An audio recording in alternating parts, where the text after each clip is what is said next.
Get out of my classroom, animal! I'm registered for this class, Professor. I don't care. I don't teach monkeys how to count. Professor Gerald Whitmore threw a piece of chalk straight at Preston Cole's chest. It left a white mark over his heart. 30 students watched. Nobody said a word. You want to prove you're not a waste of space? Solve this. Whitmore scrawled a massive equation across the board. Get it right, and I quit. Right here. Right now. Preston stood up, wiped the chalk off his chest, picked up the broken piece from the floor. Remember what you just said. The class gasped. And what happened next turned that silence into the loudest chant that lecture hall had ever heard. Man, this story is wild. But to understand what just happened, we got to go back to the beginning. Because nothing about this started the way you think it did. Let me take you back to where this started. Southside Chicago. A 2-bedroom apartment above a laundromat on Halsted Street. Preston Cole grew up with the sound of washing machines humming through the floor every night. His father was an electrician. His mother worked the night shift as a nurse at Stroger Hospital. They weren't poor, but they weren't comfortable either. Every dollar had a job before it hit the bank account. Preston found math the way some kids find trouble, by accident. He was 14, killing time at the public library because the apartment was too hot in July. He picked up a book on algebra, not because anyone told him to, because the cover had a pattern on it that didn't make sense to him, and Preston Cole could not leave a pattern unsolved. He finished that book in 2 weeks. Then the next one, then the next. By 16, he was reading papers online, free ones, the kind buried in university archives that nobody downloads. By 18, he enrolled at a community college, not because he wasn't smart enough for a 4-year school, because no one told him he could apply. 2 years later, he transferred out with a 4.0 GPA, got into one of Chicago's top research universities, registered for Math 415, Advanced Abstract Algebra, the class he needed for his graduate school application. He walked into room 214 on the first day of fall semester, sat in the front row, opened his notebook. He was the only black student in the room. Now let me tell you about the man standing at the front of that room. Professor Gerald Whitmore had been teaching at that university for 24 years. He had tenure. He had 40 published papers. He had a corner office with his name on a brass plate. And he had a reputation that every student on campus knew about before they ever set foot in his class. Whitmore was a tyrant. Not the loud kind, the quiet kind, the kind who smiled while he buried you. His weapon wasn't yelling, it was grades. In Whitmore's class, grades were not earned, they were given. And they were given based on whatever Whitmore decided that morning. Same answer on 2 papers? One student gets a B+, another gets a D. No explanation, no appeal. You question him, you pay for it next time. Everyone knew, nobody talked. First week of class, a freshman named Danny Sullivan raised his hand, asked a question about notation.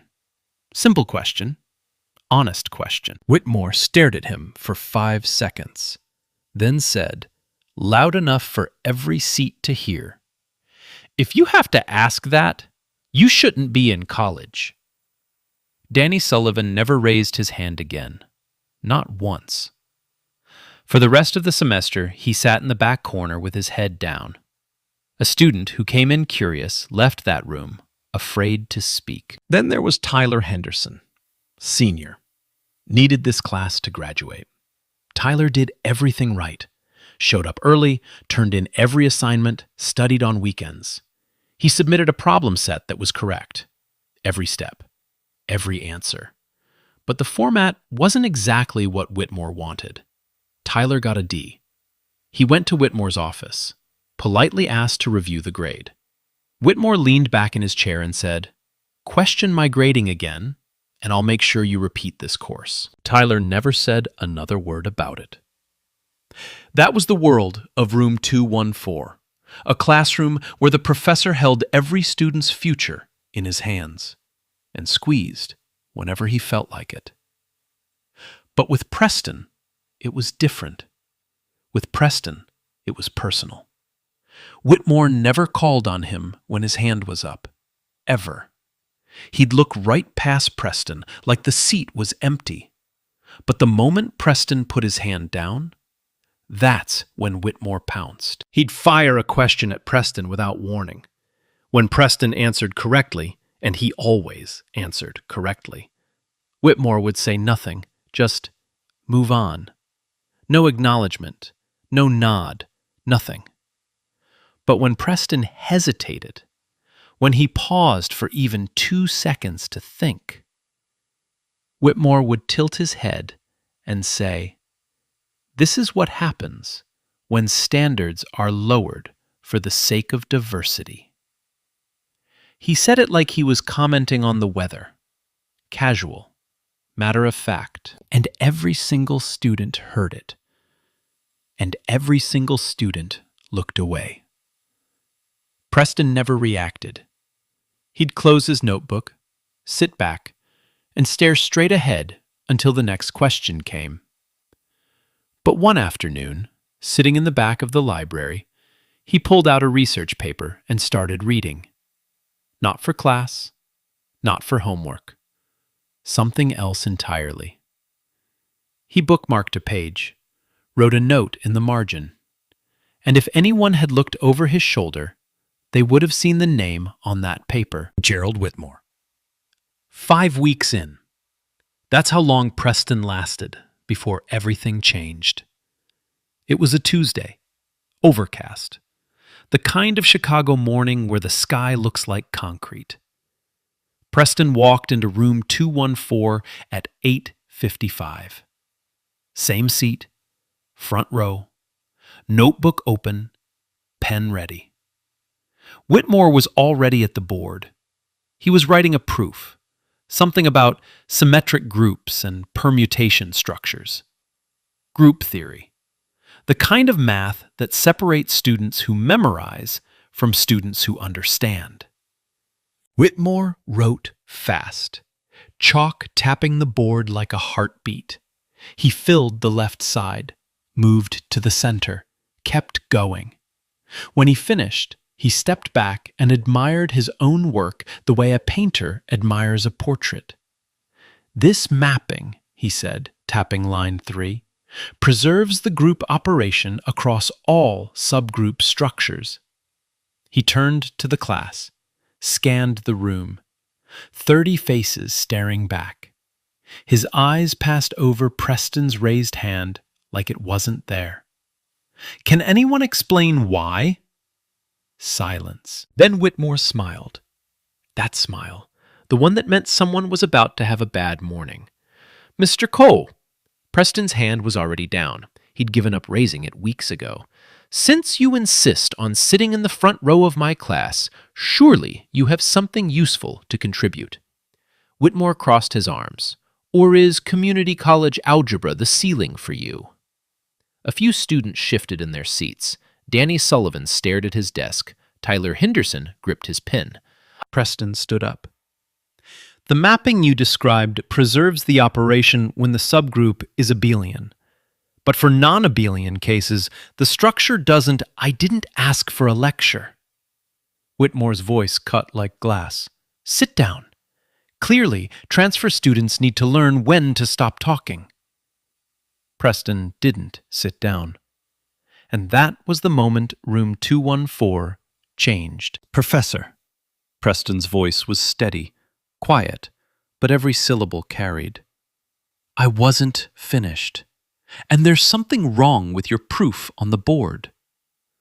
The room stopped breathing.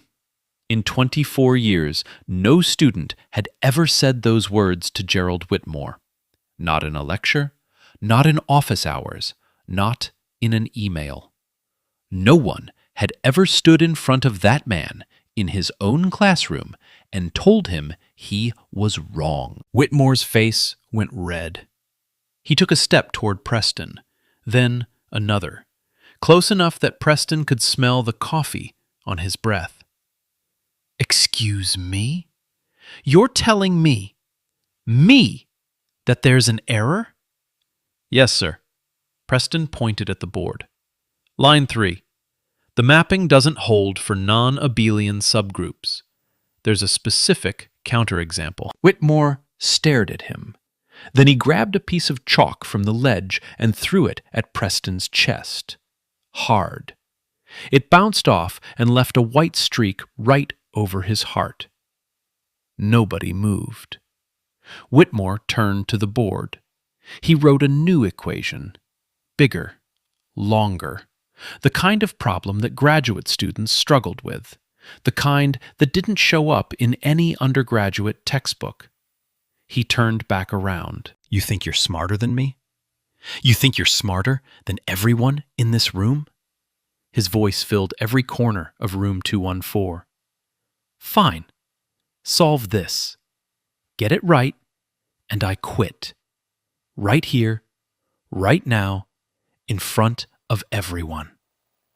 30 witnesses. A public dare. Words that couldn't be taken back. Preston looked down at the chalk on the floor, the same piece that had just hit his chest. He bent down and picked it up. "Remember what you just said." He walked to the board, and as he did, he noticed something. The equation Whitmore had just written, the structure of it, the way the variables were arranged, the specific assumption buried in the third line. He'd seen it before. Not in a textbook, not in a lecture, in a research paper, published 12 years ago, written by Gerald Whitmore. Preston didn't say a word about it. Not yet. He just smiled. Barely. Just enough that no one noticed. Behind him, Olivia Turner slipped her phone out of her pocket. Not to record. She opened her messages and typed 3 words to a number she'd saved 2 days ago. The number for the dean's office. "It's happening again." The room held its breath. Preston stood at the board with that broken piece of chalk in his hand. Whitmore stood 3 feet behind him, arms crossed, smiling. 30 students sat frozen in their seats like witnesses at a trial. Preston didn't start writing. Not right away. He read the equation, every line, every symbol. His eyes moved left to right, then back again. 10 seconds passed. 15. Whitmore shifted his weight. "Any day now, Mr. Cole. Or do you need me to explain what the symbols mean first?" Preston didn't turn around. He just lifted the chalk and started writing.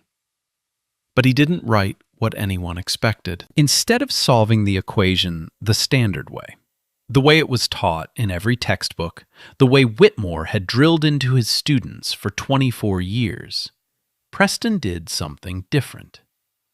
He translated the entire problem into a matrix representation, a completely different framework. Like someone solving a maze by flying over it instead of walking through it. The chalk moved fast. No hesitation, no erasing. Line after line appeared on the board like they'd been there all along, just waiting for someone to uncover them. Whitmore's smile faded.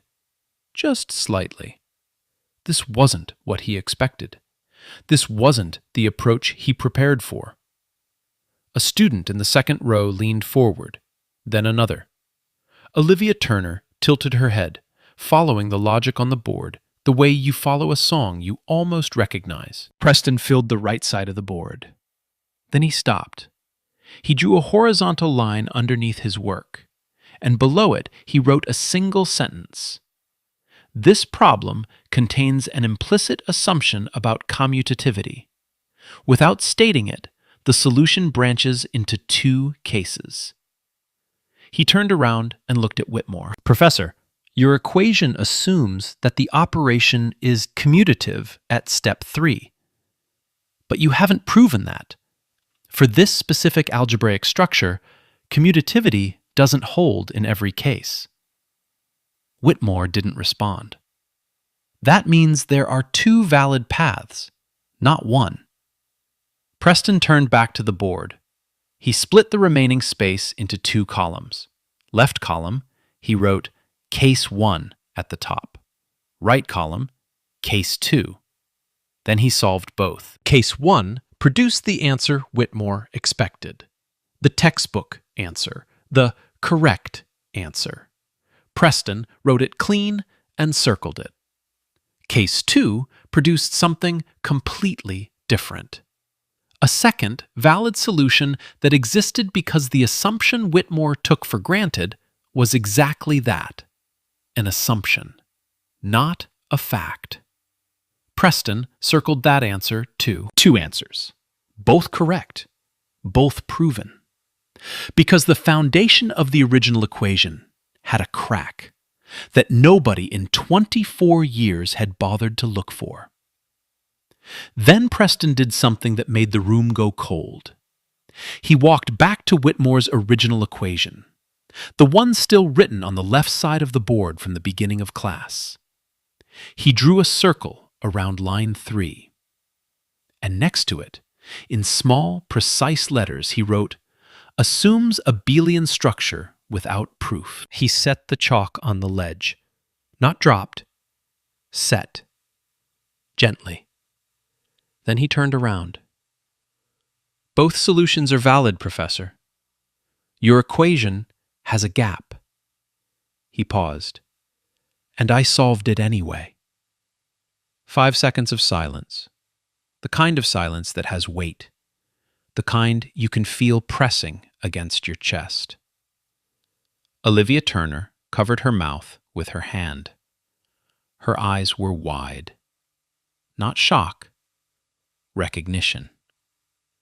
She'd looked at that proof for a week and never seen what Preston just exposed in 10 minutes. Danny Sullivan sat up straight for the first time all semester. His shoulders lifted. His eyes were locked on the board like he was seeing sunlight after months in a basement. Tyler Henderson looked at the board, looked at Whitmore, looked back at the board. His lips moved quietly, checking the math. Then he nodded, slow, certain. 2 students in the middle row whispered to each other. One of them said, just barely loud enough to hear, "Oh my God." And Whitmore stood perfectly still. 3 seconds. The longest silence anyone in that room had ever witnessed from him. His jaw tightened. His eyes moved across the board. Preston's work. Then his own equation, then back again. Then he straightened his tie. Creative. His voice was flat, controlled, but something underneath it had cracked. But creative shortcuts don't replace rigor. Sit down, Mr. Cole. That was it. No acknowledgement, no correction, no admission that Preston was right. Just a wave of the hand and 2 words that had ended every conversation Whitmore didn't want to have for 24 years. Sit down. Preston walked back to his seat. His face showed nothing. No triumph, no frustration. Just the steady expression of a man who already knew how this would go. As he passed Olivia's desk, she looked up at him. It was the first time all semester that anyone in that class had looked at Preston with something other than pity or avoidance. It was respect.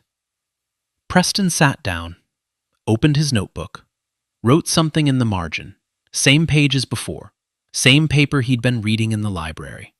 More notes, more connections. He didn't look up for the rest of class. Up at the front, Whitmore moved on to the next topic. His voice was the same. His posture was the same. His authority filled the room the same way it always had. But his hand trembled when he picked up the chalk. Just slightly. Just once. And from the third row, Olivia Turner noticed. She didn't say anything. Not yet. But she took out her phone under the desk and saved a photo of the board before Whitmore could erase it. Because something told her this wasn't over. Not even close. Instead of admitting what happened, Whitmore declared war. The next class, he walked into room 214 like nothing had changed. Same tie, same posture, same chalk in hand. He didn't mention Preston's proof, didn't mention the two solutions, didn't mention the gap in line 3. He just started teaching. But everything was different, and everyone felt it. The first sign came when Whitmore handed back the weekly problem set. Preston opened his paper. Red ink at the top. D+. Below the grade, one line of feedback. Methodology not consistent with course standards. Preston read it twice, then a third time. He flipped through the pages. Every step was correct. Every answer was right. He'd checked the work 3 times before submitting. There was nothing wrong with the methodology, nothing wrong with the math. The only thing wrong was the name at the top of the page. Olivia sat one seat over from a student named Adam Wells.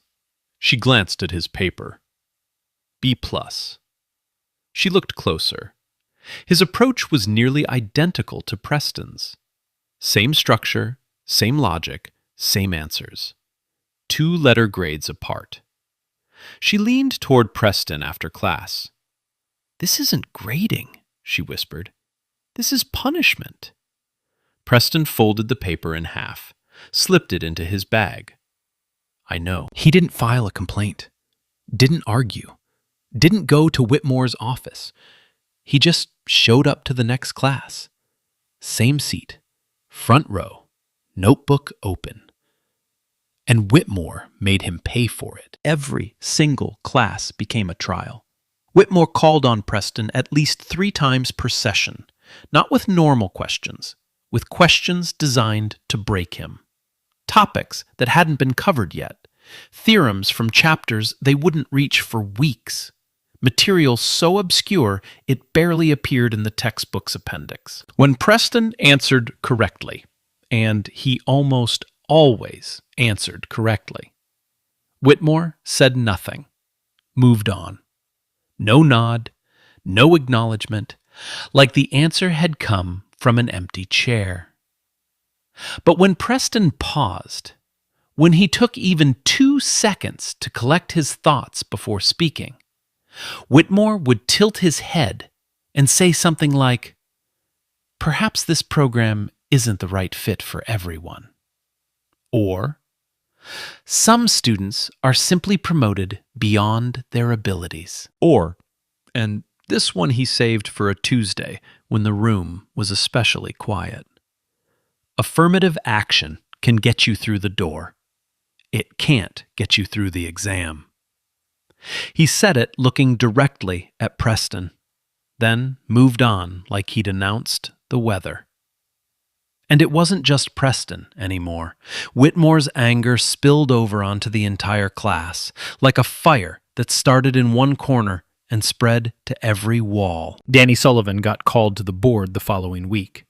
He was shaking before he even picked up the chalk. He wrote the first step of a proof. Got it wrong.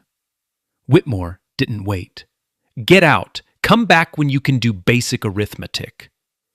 Danny stood there for a moment, chalk still in his hand.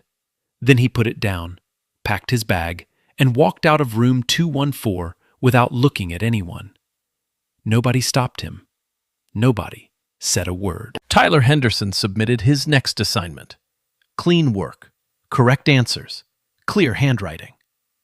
Whitmore handed it back with one word across the top. Unreadable. Tyler stared at his paper. The handwriting was perfectly legible, every line neat, every number clear. He looked up at Whitmore. Whitmore was already teaching, already past it, already done.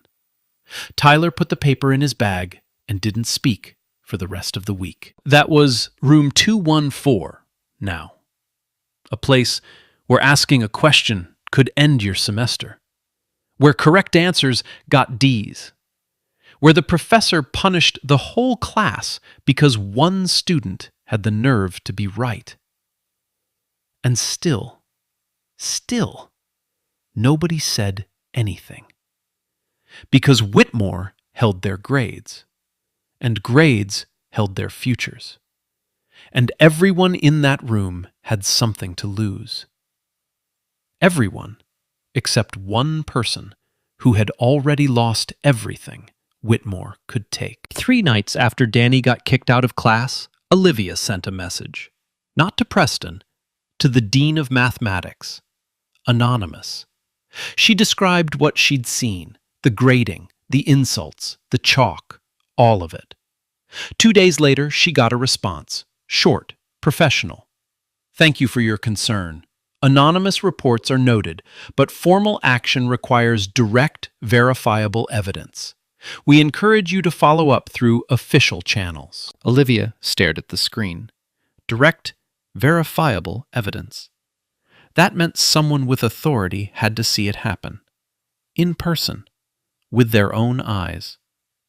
She almost closed the email. Almost gave up. Then she typed one more message. Not to the dean's office this time. To Preston. They need proof. In person. Someone has to be there to see it. Preston read it at 11:15 that night. Sitting in the library. The same table he always used. The one near the window with a streetlight made it bright enough to read without the overhead lamp. He set his phone down and picked up the paper he'd been reading all week. Gerald Whitmore's paper. Published 12 years ago. Journal of Algebraic Structures, Volume 31, pages 114 to 132. He read Theorem 4 again, slowly, line by line. And this time, he didn't just see the gap. He saw everything. The equation Whitmore had thrown at him in class, the unsolvable challenge, was a modified version of Theorem 4 from this paper. Same structure, same variables, same assumption buried in the third step. But it went deeper than that. Preston pulled up the midterm review outline Whitmore had distributed the week before. 3 of the 5 major topics were built on frameworks from this same paper. The same flawed paper. The same unverified assumption. Whitmore hadn't just made one mistake on one board. He had built an entire semester on research that had a crack in its foundation. And he didn't know it. Preston closed the paper, put it in his bag, zipped it shut. Tomorrow was the last review session before midterms. 30 students, 1 classroom, 1 professor who had never been wrong, and 1 piece of chalk. Man, are you serious right now? This kid taught himself math from library books, and he's catching mistakes in a professor's published research, and still getting treated like he's nothing. Put yourself in that seat. 30 people watching. Nobody saying a word. How long would you last? Every class after that felt like walking into a courtroom where the judge had already decided you were guilty. Preston kept showing up. Same seat, same notebook, same silence. But behind that silence, something was building. Not just in him, in the whole room. 4 classes before midterms. 4 chances for everything to break. The first one started with a trap. Whitmore wrote a proof on the board. Long. Dense. Then he turned around and crossed his arms. I want every student in this room to examine this proof. Find the error. if there is one. He paused. Let the silence do its work. You have 5 minutes. 30 heads went down. Notebooks opened. Pens scratched paper. 5 minutes passed. Nobody spoke. Whitmore smiled. That smile. See? Sometimes the work speaks for itself. When a proof is built correctly, there's nothing to... Line 6. Every head turned. Preston hadn't raised his hand. Hadn't stood up. Just spoke from his seat. Calm. Flat. Like he was reading a grocery list. The induction step skips a case. When n equals 1, the base case holds. But the transition from n to n plus 1 assumes a property that only works for n greater than 2. The case where n equals 2 is missing. Silence. Whitmore turned to the board. His eyes moved to line 6. He stared at it. 3 seconds. 5 seconds. The proof had an error, right where Preston said it would be. Whitmore picked up the eraser, wiped line 6 clean, rewrote it, didn't look at Preston. A lucky guess. That's all he said. Then he moved on. But it wasn't a lucky guess, and every student in that room knew it. That was the 3rd time Preston had found an error that nobody else could see. 3rd time in a row. 3 for 3.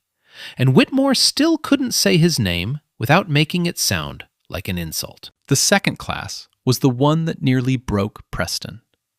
Whitmore handed back the midterm review assignment. Preston opened his. Red ink across the top. F. 1 letter. No explanation. Just a note in the margin. Does not meet minimum standards of academic rigor. Preston stared at it.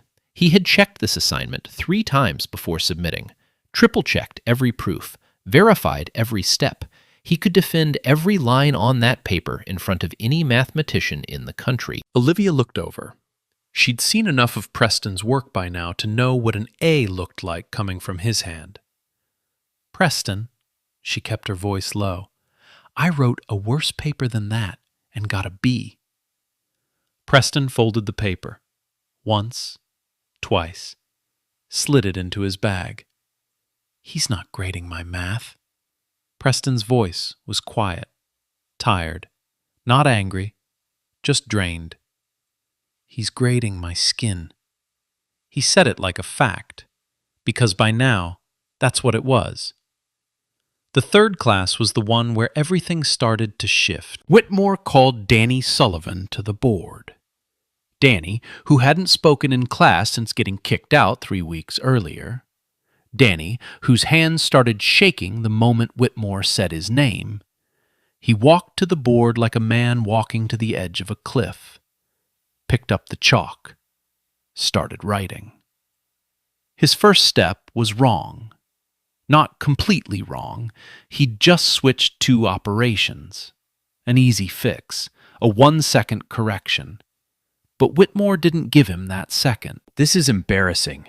Can anyone in this room... Preston stood up. He didn't ask permission. Didn't raise his hand. Just got out of his seat and walked to the board. Stood next to Danny. Close enough that Danny could hear him, but Whitmore couldn't. You started right. Just switch step 2 and 3. Danny looked at him. Blinked. Then looked at the board. His hand moved. He erased the 2 lines, rewrote them. Correct. The answer was right. Whitmore's jaw tightened. I didn't ask for a tutor. Sit down, both of you. They walked back to their seats. But as Preston passed Tyler Henderson's desk, Tyler gave him a small nod. Quick, almost invisible, but deliberate. Danny slid into his seat in the back corner. As Preston passed, Danny whispered 1 word. Thanks. First word Danny had said in class in 3 weeks. And from 1 row behind, Olivia watched all of it. She watched Tyler nod. She watched Danny whisper. She watched 30 students who had been silent for weeks begin to look at Preston, not as a target, but as something else. Someone worth following. The fourth class was the one that almost ended it. Whitmore announced that midterms would count for 40% of the final grade. His exam, his questions, his grading. No appeals, no second chances. Then he looked at Preston, directly, without pretending otherwise. I suggest everyone studies properly this time. Some of you clearly can't rely on talent you don't have. That night, Preston sat on the concrete steps outside his dorm building, elbows on knees, head down. The kind of posture that says everything words can't. Olivia walked by, stopped, sat down next to him, didn't say anything for a full minute. "He's going to fail you no matter what you write," she said. "I know." "So why do you keep showing up?" Preston didn't answer right away. He looked out at the parking lot. A streetlight buzzed above them. "Because he doesn't get to decide what I'm worth." Olivia was quiet for a moment. Then she said, "I filed a complaint 2 weeks ago, anonymous." Preston looked at her. "Someone from the dean's office wrote back. They said anonymous isn't enough. They need direct evidence, in person. Someone with authority has to see it happen." She let that sit. "Tomorrow is the last review session before midterms. If it's going to happen again, and we both know it will, tomorrow is the day." Preston nodded. Slow. That night, he called his mother. "Mom, I don't know if I can keep doing this." Her voice came through tired but warm. The voice of a woman who'd worked 12-hour shifts for 20 years and never once called in sick. "Baby, are you eating?" Preston laughed, just barely. "Yeah, Mom." Silence.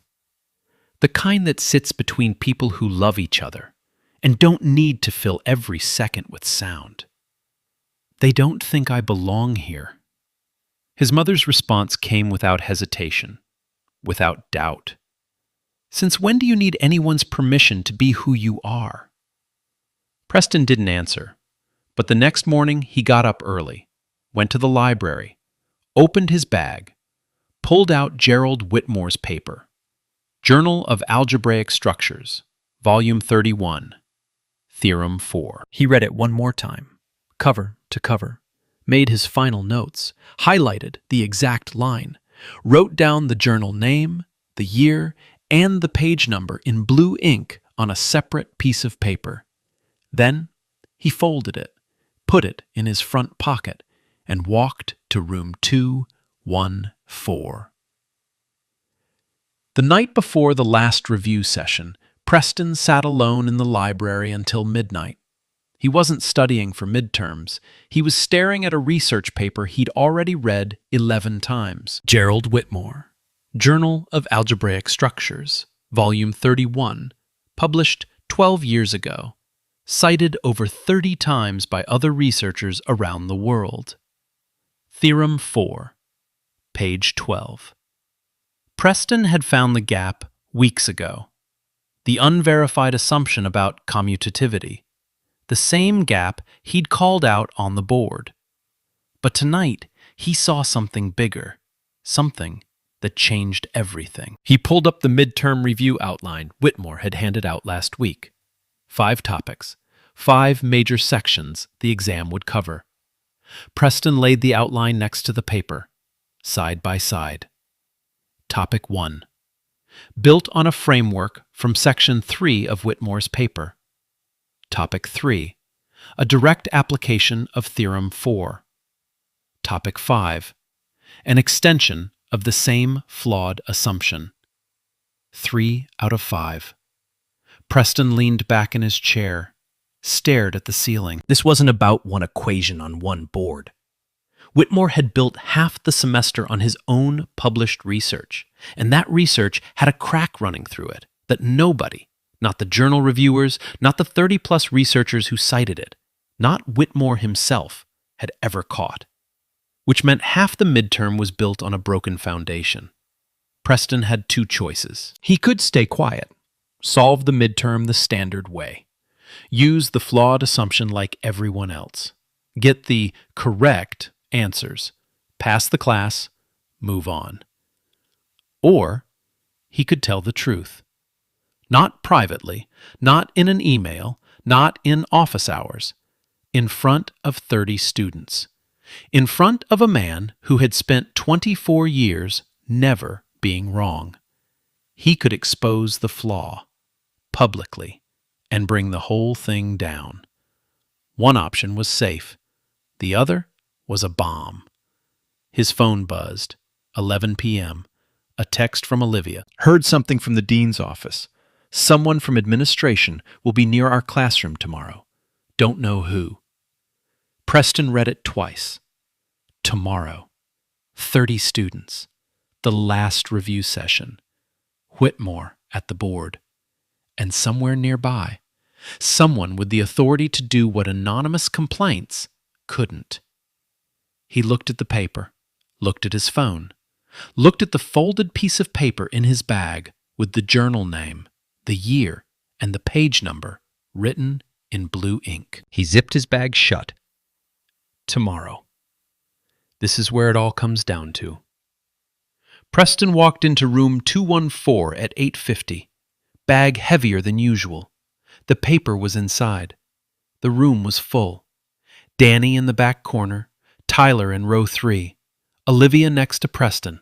She nodded once.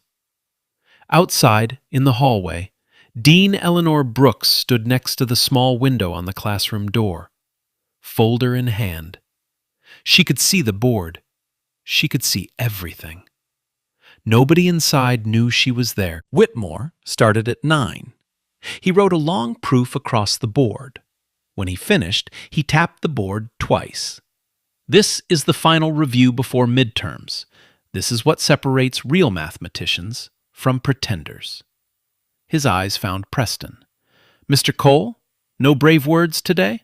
Or did you finally realize you're out of your depth?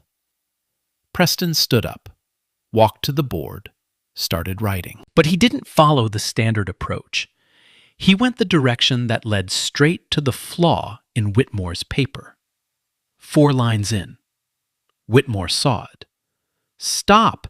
You're deviating from the structured proof. Preston kept writing. I'm not deviating. I'm correct. Whitmore stepped forward and snatched the chalk out of Preston's hand. Not gently. The way you take a toy from a child. I said stop. Sit down. Now. Then Whitmore turned to the class. Let me be very clear. This student, this transfer student, has been disrupting my class all semester. He got into this university through a quota. Not merit, not talent, a quota. 30 people heard every word.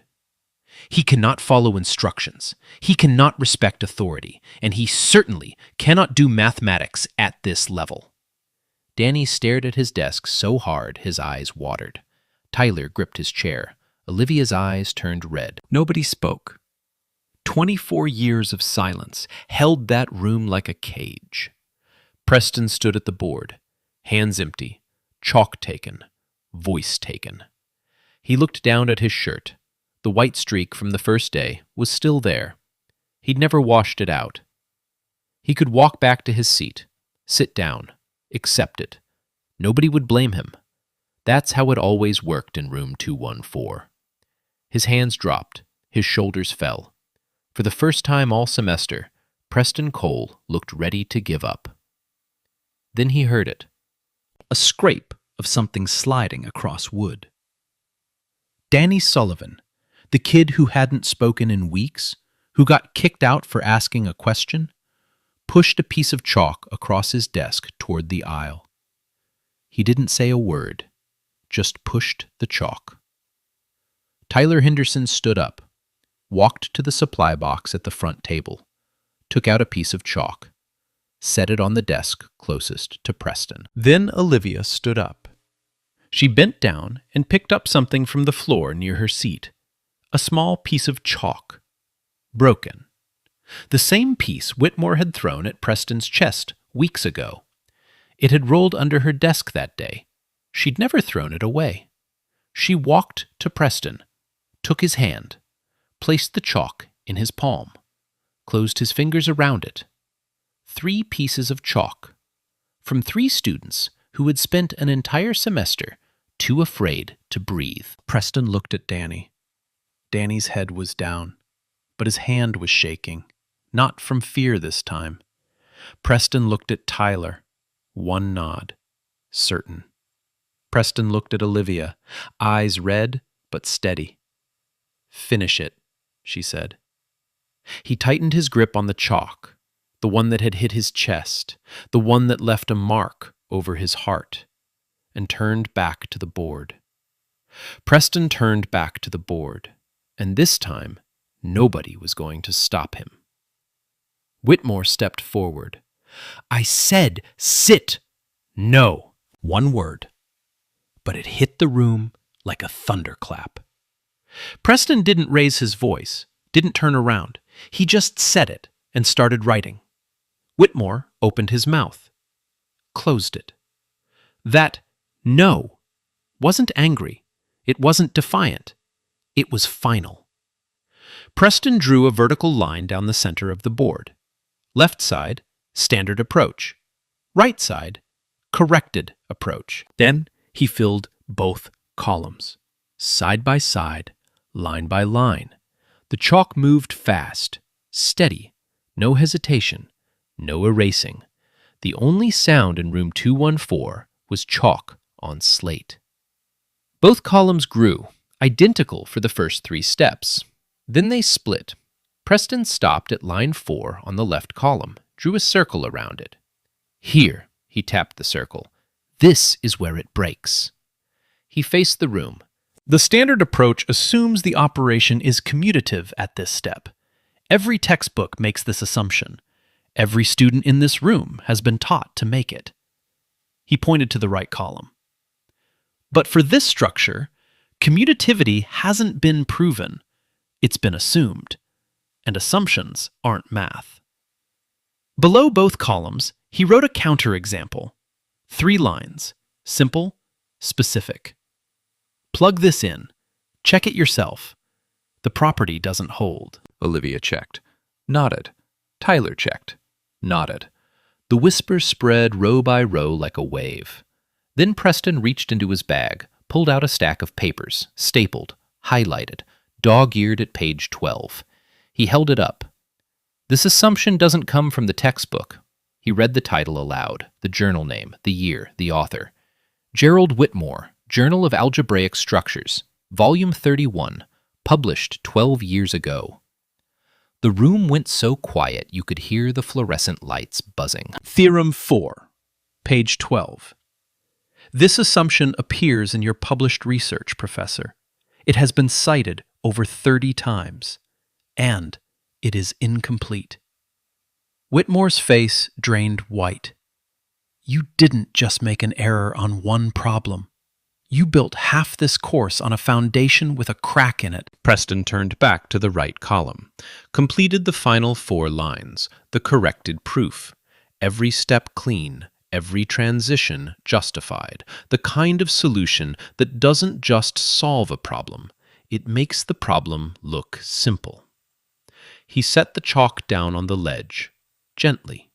That small click was the loudest sound in the room. He turned, faced Whitmore, 30 students between them. Your equation, your error, your words, solve this and I quit. Pause. I solved it. 5 seconds of silence that felt like 5 minutes. Whitmore stood in the middle of room 214, mouth open, then closed, eyes moving from left column to right column to the paper on the desk. He had nothing. Because math doesn't care about tenure. Math doesn't care about 24 years. Math is either right or it's wrong. Olivia stood up first. He's right. I checked it. The counterexample holds. Tyler stood next.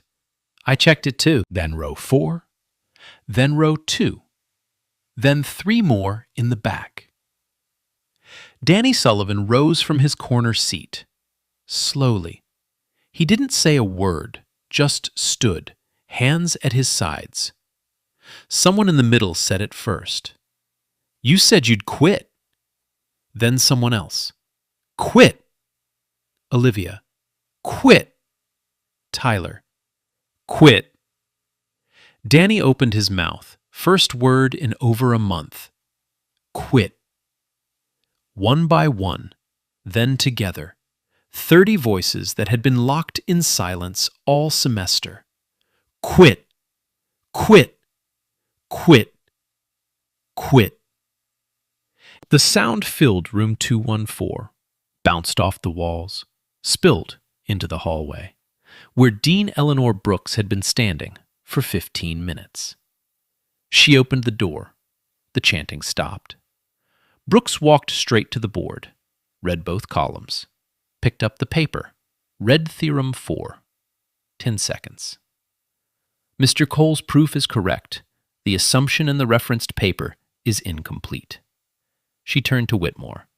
Professor Whitmore, my office, after class. Whitmore stood there.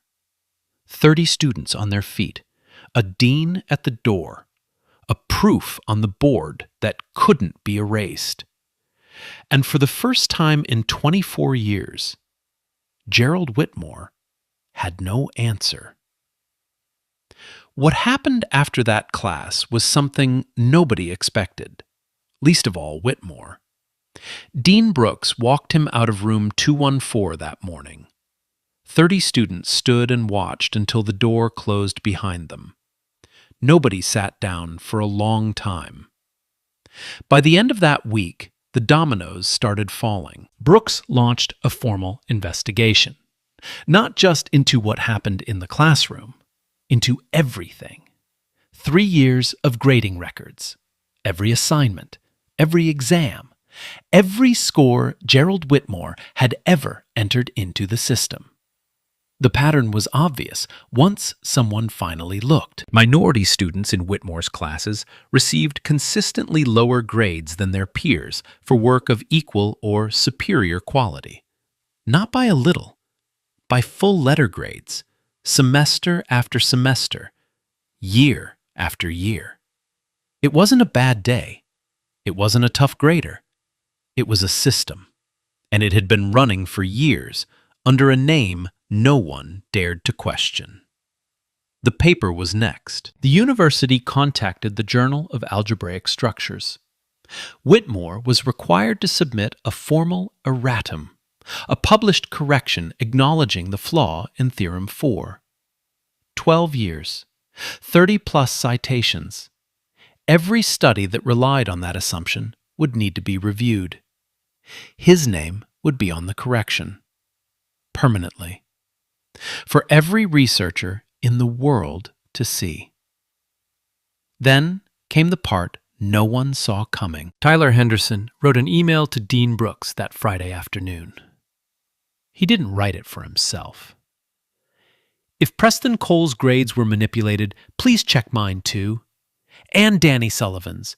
And every other student who sat in that room and stayed quiet because they were afraid. Brooks checked.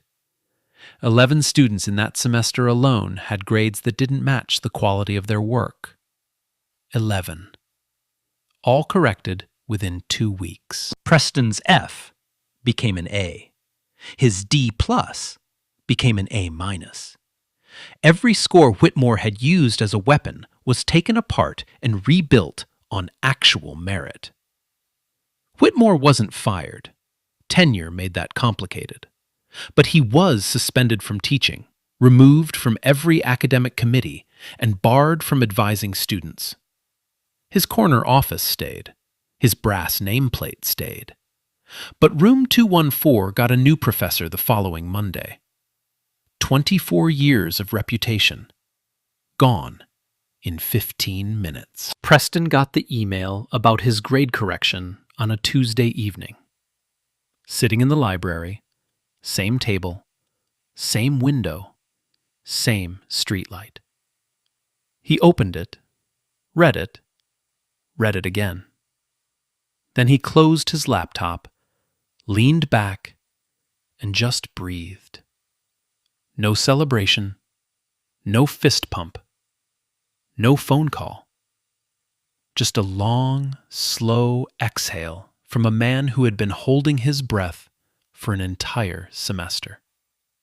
1 week later, hallway outside room 214. Preston was walking to his next class when he saw Whitmore coming from the opposite direction. Same suit, same tie. But something was different. The posture, the shoulders, lower, like a man carrying something invisible and heavy. They stopped 3 feet apart. Whitmore didn't look at Preston right away. He looked at the floor, then the wall, then, finally, at the man standing in front of him. The student's proof is valid. His voice was quiet, stripped of everything it used to carry. Your approach to the factorization problem was unconventional, but correct. No apology, no warmth, no handshake. 24 years of authority compressed into 12 words that cost him more than any paper he'd ever published. Preston nodded. Thank you, Professor. That was it.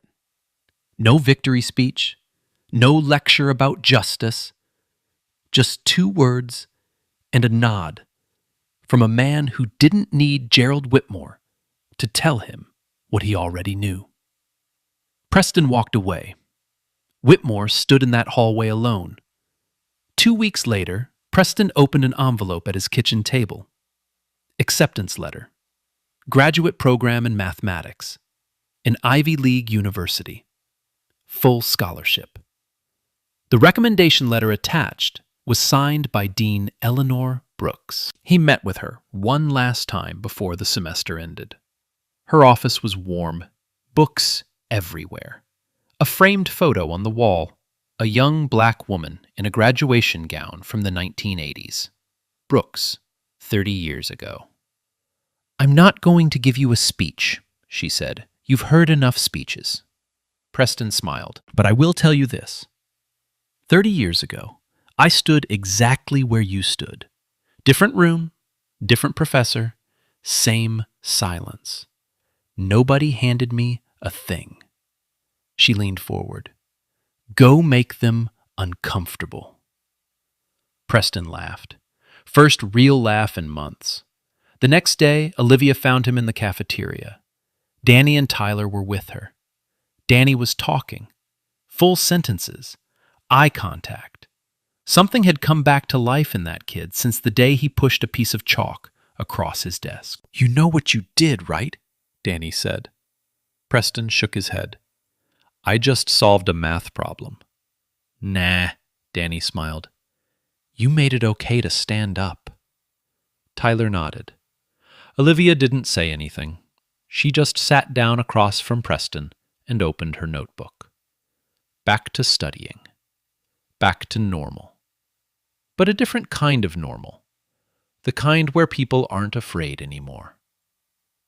That night, Preston called his mother. Mom, I got in. Silence on the other end. 1 second. 2. Then a sound. Small. Broken. The sound of a woman crying who promised herself she wouldn't. I never doubted you, baby. Not once. Preston closed his eyes. Let the words sit. Let them fill every empty space that this semester had carved into him. I know, Mom. I know. The last day of the semester, Preston walked past room 214 one more time. The door was open. The room was empty. New chalk in the supply box. Clean board. But if you looked close, really close, you could still see faint marks on the left side of the board. Ghost lines.